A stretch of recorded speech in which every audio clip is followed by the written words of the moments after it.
The Israeli military says it's taken control of the border between Gaza and Egypt as it expands its operations in the south.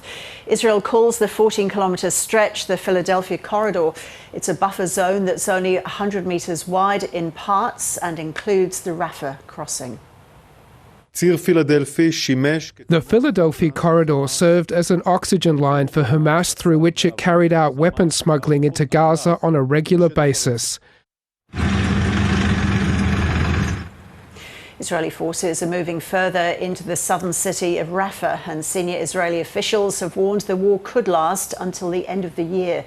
Egypt says any increase in troops in the border area would violate a peace accord struck in 1979.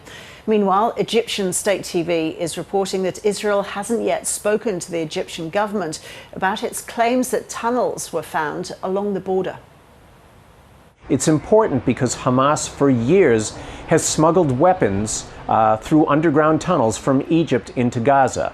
Israel says it has discovered 20 tunnels during this current operation. It's not saying whether the tunnels are still operational, but it does say that controlling this stretch of land will put pressure on Hamas as it presses ahead with this offensive in Rafah.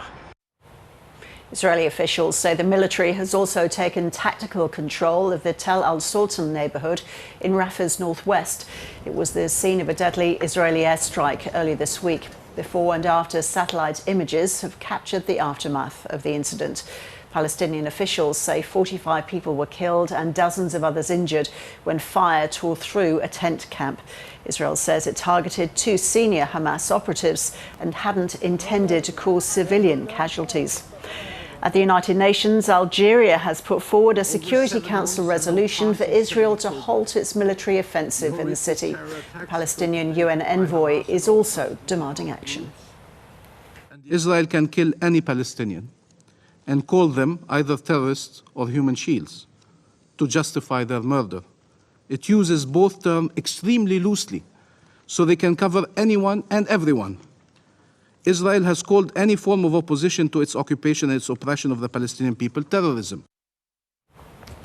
For the hundreds of thousands of displaced Palestinians, conditions are continuing to deteriorate. The UN says the flow of humanitarian aid into Gaza has dropped by 67% this month since the Rafah crossing was closed. It's calling for an urgent ceasefire. We can't predict what will happen. We're seeing an intensification of the military operation in Gaza. We want a humanitarian ceasefire because civilians need a humanitarian ceasefire to be able to feel safe, to be able to get the humanitarian aid they need, and for the hostages to be released.